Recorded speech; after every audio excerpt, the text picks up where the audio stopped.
देशभर सध्या चर्चा सुरू असलेल्या अभिजित दिपकेच्या आईवडिलांना आता भीती वाटू लागली, कारण अभिजितनं सुरू केलेल्या सोशल मीडियावर सरकार निर्बंध घालत असल्यानं भीती वाटते. पण यातून तो माघार घेईल असं वाटत नसल्याचं अभिजितच्या आईवडिलांनी म्हटलंय. त्यांच्याशी बातचीत केली आमचे प्रतिनिधी माधव सावरगावी यांनी. माझ्या उजव्या बाजूला आई आहे आणि डाव्या बाजूला वडील आहेत. मी आईकडे जातो कारण आईला परवा दिवशी अभिजितने फोन केला होता. अमेरिकेतून तुम्हाला फोन आला, काय म्हणाला अभिजित? काही नाही मम्मी, तुला नंतर कॉल करतो म्हणे. तर अजूनही त्याने म्हणजे काही व्यवस्थित असा बोललेला नाही.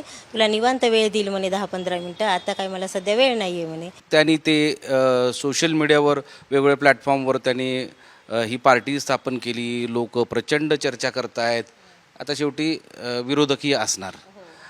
पण ह्या सगळ्या परिस्थितीमध्ये तुम्हाला काय वाटलं की बाबा हे अभिजित करावं की नाही नंतरचा भाग आहे? बापरे, हे काय सुरू झालं आणि त्याच्यामुळे तुम्हाला काही भीती वाटली का? हां, भीती वाटली ना मला. म्हटलं अरे बापरे, हे काय प्रकरण आहे म्हटलं आता हे. हां, कधी काही असं पाहण्यात नव्हतं, काही नव्हतं. मग त्यात माझा नातू आला म्हणे, आई म्हणे याने ते BJP पार्टीचं पण रेकॉर्ड मोडलं. म्हटलं काय रे? तो म्हणे एवढे मिलियन झाले. म्हटलं अरे बापरे म्हटलं. हां, म्हणे अंकल आपले फार पुढे गेलेत. म्हटलं बापरे. मग त्याला ते कॉल करायला गेलो तर रात्री बोलला नाही कॉलवर. आज सकाळी 4ला कॉल लावला त्याने, तर कटच करत राहिला सारखा. तुम्ही म्हटलं जाऊ द्या, हा याच्या कामात बिझी असेल. हां, मग मी काही पुन्हा केला नाही. पण आत्ता त्याला भीती वाटते. त्याला मी अमेरिकेत आहे, हे सगळं भारत एकदम चर्चेत आलेलं आहे आणि विरोधक असतील, सत्ताधारी असेल, जे कोणी त्याचे विरोधक असतील, असं वाटतं की या झुरळ पार्टीकडून आपल्यावर त्रास होईल. तसं तुम्हाला भीती वाटते का की बाबा आपल्याला हे त्रासदायक होऊ शकतं? हो, भीती वाटतेच ना.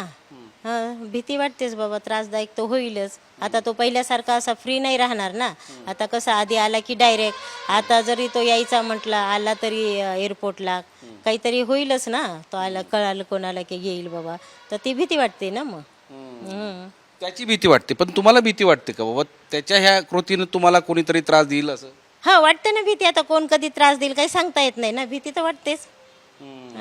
भीती वाटते. आणि एक तर दोघंच राहतो, जवळ कोणी नाही, भीती तर वाटतेच. तुम्ही काय म्हणता की बाबा हे सगळं सोडून दे? हो, त्याला मी म्हटलं होतं सगळं सोडून दे. म्हटलं काही नाही, एक छोटा जॉबही केलं तर होऊन जातं. त्याला म्हटलं होतं मी. आई आत्ता त्याने हे सोशल मीडियावर पार्टी स्थापन केलेली आहे. प्रत्यक्षात पॉलिटिकल पार्टी अनेक आहेत. तसं जर त्यांनी केलं तर ते तुम्ही स्वीकारणार का? त्यांनी करावं असं वाटतं का की नवीन पार्टी स्थापन करावी आणि या देशातल्या तरुणांचं नेतृत्व त्यांनी करावं? काय सत्य असं प्रत्येकाला वाटतं शिवाजी महाराज असावेत पण शेजारच्या घरात असावेत. मग ते आमचं उलटं झालं. आता ते आमच्याच घरात पैदा झाले. 11 मिलियन्स 12 मिलियन्स असे त्याचे फॉलोअर्स आहेत. आज दुपारी त्याचं ट्विटर एक्स अकाउंटसुद्धा सस्पेंड करण्यात आलं. तीच भीती वाटते की आता त्याचं ट्विटर अकाउंट सस्पेंड करण्यात आलं. अजून त्याला काय काय करतात काय सांगता येत नाही ना. कारण तो आता घोड्यावर तो बसलेला आहे. तो एकदम त्याला उतरणार, त्याला परवडणार नाही. आणि त्याचे जो कोणी सपोर्टर आहेत ते त्यांनाही आवडणार नाही.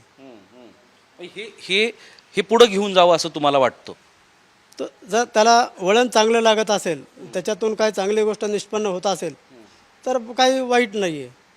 पण चालू परिस्थिती आणि राजकीय लोकांचे जर ते बिहेवियर वगैरे त्यांच्या वागणुकी जर बघितल्या आत्तापर्यंतच्या, तर तो भीती वाटते.